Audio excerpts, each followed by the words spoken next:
Hello, everyone. Welcome to a little mini episode of ToroFoot. Not quite a podcast, but a little discussion. Today, we are going to look into the underappreciated elements of Liverpool's dominance over the past 18 months. A little bit more than that. First off, we're going to go where everyone's been. Liverpool's throw-ins, of course. Everyone has been talking about it now. Everyone was talking about it when they first hired the throw-in coach, and there was a great deal of mockery. But despite the fact that we are going crazy about the goal Firmino scored against Wolves that came off a bit of a throw-in and some magic from Salah and then some absolute skill from Firmino. Salah did lose the ball, but still a great finish from Bobby Firmino. It's not really that I want to talk about. I want to talk about Liverpool's stats from Sky Sports: 68% retention on throw-ins. In the Premier League, the average is under 50%. It's at 49%. There's only one other team in all of Europe, I believe in Norway, that is doing more than Liverpool at 70%. That is 68% retention from throw-ins. The more you have the ball, the more likely you are to score, and the more likely you are to not concede, unless you're playing a certain style. The opposite team's playing a certain style, of course. But just a little image of that is, I believe it was against Manchester United, Trent Alexander-Arnold threw the ball in after waiting a good 5-7 seconds trying to find someone and went straight to the opposition. Counterattack, nearly conceded. Henderson was not the least bit happy with Trent. Just an example there, okay? That is what is very important. Also, that's another little thing. See how much time they take when it comes to throwing. They gain a few yards, which has been a classic maneuver, but they gain a few yards, they look around, they prepare, they take time, and then they move. The retention is incredibly high, and it's the details that makes this Liverpool team so impressive. So the goals are fantastic, the goals off throws are brilliant and all these things, but it's really so much of it. The attention to detail, it bleeds into every single thing they do, and that is what is impressive. Now, we're going to move over to Liverpool's defensive free kicks. They are incredibly strong on offensive free kicks and corners or just set piece situations in general. But I want to talk about defensive set pieces, corners as well, but particularly free kicks. Now, we all say, oh, they have big, strong people who attack the ball, and we're not going to discuss the issues between zonal marking and man marking, though quite a few British commentators seem to despise zonal marking, but that's a topic for another day. What is most intriguing is how often Liverpool puts teams offsides on free kicks. Ignore the fact that they concede relatively little.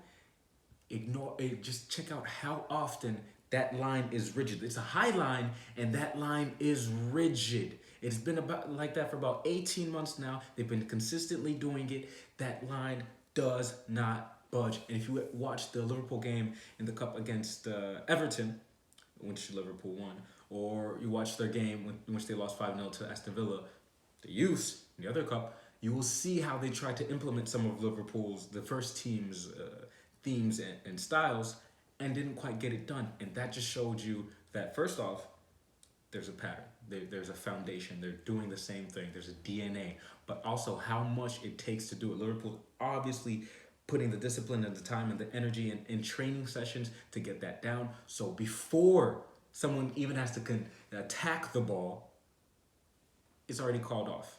Now, they had a few slip-ups the last few weeks, primarily the one against Wolves, in which obviously Wolves had prepared this from the training ground. Ball comes in, they push it out, so they change the delivery, the area of delivery. They put the ball in. Liverpool's defense pushes out very well. Not as the greatest, but very well. But Doherty times it excellently. The ball times it is excellently timed. He gets a free header, could pass it down to Raul Jimenez or score. Doesn't get it on frame at all, but the chance was there. It is incredible how often they do this. It is incredible how often they do not concede, how often they get the ball, how often the referee raises the flag after or through VAR or anything. It is incredibly impressive how they do that. One more now, just really quick, to the offensive free kicks or corners. They also love to change where the ball is coming from, the delivery of the ball. It could be a corner and they'll play it out and then swing it in. It could be a free kick on the left and just going to add a few yards to it or change the direction of it. So the defensive structure of the opposition team now must change and adapt. And they're not always as disciplined. Whereas Liverpool, they know they're doing this and they know if the ball is here, we now need to do this. And that is incredibly impressive as well, and that comes down to detail. Of course, it doesn't hurt when you have someone like Trent Alexander-Arnold delivering the balls. He will drop it on a dime every single time.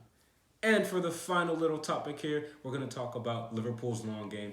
Please check out the topic on ToroFoot.com. We really discussed long balls and long passes, and Liverpool's in particular are long passes. They are incredibly successful with long passes, particularly when you have Van Dijk and now Trent Alexander-Arnold and even Andrew Robertson. Okay, they do this for a few reasons. We won't get into all of them, but one is when you have Sadio Mane and Mohamed Salah, who are so fast and technically gifted and direct and vertical, you can do that. You can do that. And the ball is very well executed, so it's not going to go directly to goal or out for or thrown often enough or for a goal kick. No, it's going to be in near at least the players, and they are able to control it. That's one. Two, when you do that consistently throughout the game, what does the opposition do? Obviously, they're not going to keep on pressing you because they know that you're going to send it long. All right, and if they press, that means the entire team has to press, and there's the very danger of doing that against a team that is so fast up top. Okay, just that 1 inch of maybe he's offsides, maybe he's not, you can be dead. So they drop off a little bit more. The defensive line drops off more. And now if that midfield line doesn't follow them, there will be a gaping holes between the defensive line and the midfield line. Okay, if you want to check out a game in which a Premier League team exploited that brilliantly, the spaces, it's Tottenham and Crystal Palace. Tottenham destroyed Crystal Palace. It was I believe it was still Pochettino in charge.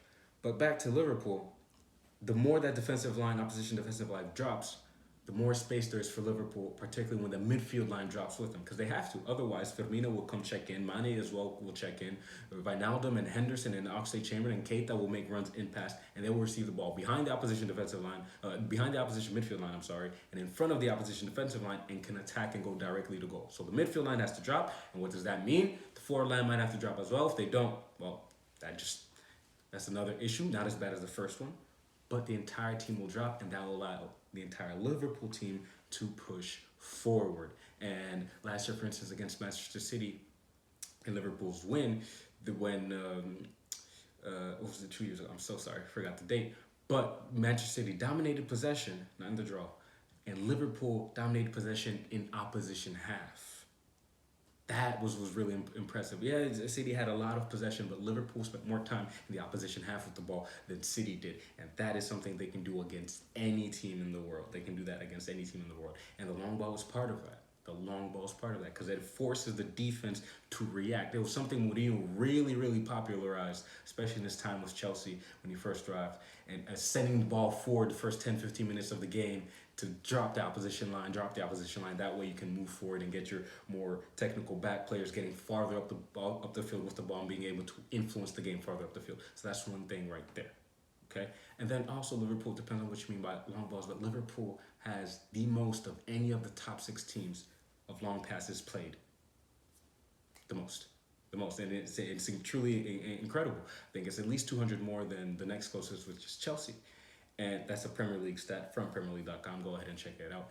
That is fascinating. Now, obviously, you can do that when you have players that are so technically gifted to deliver it, but also to control it. And one final, there are many more reasons to work on the long pass. Graham Taylor would turn over in his grave if we confuse long pass with long ball. Check that out as well. Last thing is what it can do for counter pressing. When you send the ball forward and you don't get it, all right, that can happen. If it doesn't go to the goalie and the opposition gets the ball but isn't able to control it completely, you are now in a position to press them and recover the ball to go then and attack, if you see what I'm saying. So if I say Van Dijk sends the ball long to Sadio Mane, we have the one in Bayern Munich where he sends it long, Sadio Mane, brilliant control and finish. Okay, that can happen, but how often? Well, there's another one against Leicester City. It wasn't completely controlled by Liverpool. Leicester City, Johnny Evans gets to it but doesn't control it completely. Boom. Liverpool can recover that ball in that area. Leicester is not in a good defensive structure, and so they are weak and vulnerable, and Liverpool can thus pounce on that. So all that to say that Liverpool's magnificence, their dominance, their impressive form, and truly class is so much more than the sum of their parts.